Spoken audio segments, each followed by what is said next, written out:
Welcome back mga kaldab. Ito na naman po ang inyong lingkod, si Mr.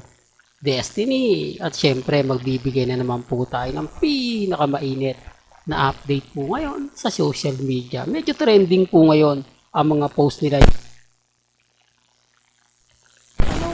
Na asan ngayon si Alden Richards? Sino nga po ba talaga ang kabanding ni Alden Richards? Bakit wala si Mama Ten sa mga post ni Richard Polterson at nila Jeff at ni Jorus?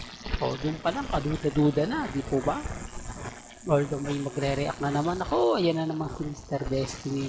Remind ko lang po, kung updated po kayo kay Richard Polterson, alam nyo agad yung pinupunto ko, magigets nyo agad-agad yung mga sinasabi ko. Pero pag Armin kayo, Kat din, wala.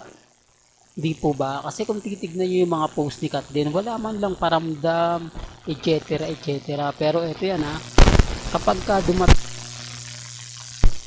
sila naman, talaga naman pong grabe ang windang. Di po ba? Halatang may pattern eh. Ang ibig kong sabihin pattern,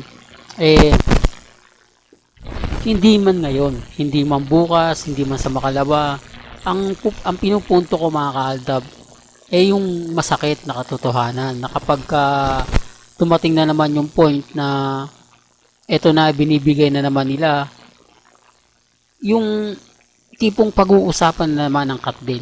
Di po ba? Nakakalungkot lang po kasi sa dami po na mga lumalabas sa Instagram, sa Twitter, sa Facebook, lalo na po about kina Mengay, kay Richard Polterson. Aba maraming hindi nagugustuhan yung mga pinapaliwanag nila. Although yung iba nagre-react lang po base sa mga napapanood nila, base sa mga nakikita nila. Tama naman po eh. Di po ba? Bago sila mag-react, tignan po muna nila yung social media. Tignan mo po muna nila kung nasaan nga po ba ngayon yung iniidolo nilang si Catherine. Bakit walang paramdam? Gaya na sabi ko sa inyo, ito wala man lang pagbati. Hindi nga po binabati ni Jorus at ni Jeff Kasi sino nga po ba talaga yung kasama nila? At nasaan ngayon si Maine Polterson? Bakit walang update na nagsimba ito? Bakit walang ganap? Although may mga post, pero halatang halata naman po na hindi siya latest. Pati mga army, mga main fanatics, wala naman pong ganap, wala naman pong update. Di po ba? Well, pasensya na po kayo kung nababanggit ko yan. Kung bakit ko lagi nasasabi yan. Para lang po klaro, para lang po alam po ninyo na may mga bagay-bagay po na kailangan natin sabihin, kailangan natin ipaliwanag. Marami kasing nagre-react, marami nagko-komento na kumbaga wala raw tayong alam, kumbaga puro lang daw tayo hula-hula. Common sense na lang po sa dami ng mga ina-update natin, sa dami ng mga pinopost natin. Yun nga po ba yung hindi updated? Gusto kasi nila yung pinag-uusapan si Ogie Diaz, yung mga binablog ni Ogie, yung mga sinusulat ni Christopher Min sa kanilang article, kila Romel, puro galit sa Aldab po yun. Di po ba? Kasi binabas nga po raw sila ng Aldab. Kaya wala pong magandang sasabihin o pabor na ibibigay po nila Christopher Min at ni Ogie Diaz. Yun po yung pinupunto nila. Sunod-sunod daw yung update.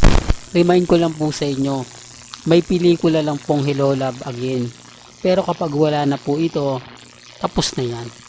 At eto, pag pumasok nga po yung ulang araw, tatahimik muna yan Di po ba? Mga taktika po ito ng GMA na kumbaga alam na natin. Hindi pong kuhang-kuha ko na o kuhang-kuha na natin kahit hindi nila sabihin, kahit anong gawin po nila, sapul na po. Di po ba? Sinasabi ko lang po ito para lang klaro ha. Well, hanggang dito na lang po ang ating latest updates. Kaya kung gusto nyo pa po ng pinaka-latest at sariwang update, abay tumutok lang po kayo dito po sa channel ni Mr. Destiny para updated kayo sa mga latest at sa mga bagong video po na ilalabas po natin maya-maya lang. Hanggang sa muli, salamat po sa panonood at pakikinig.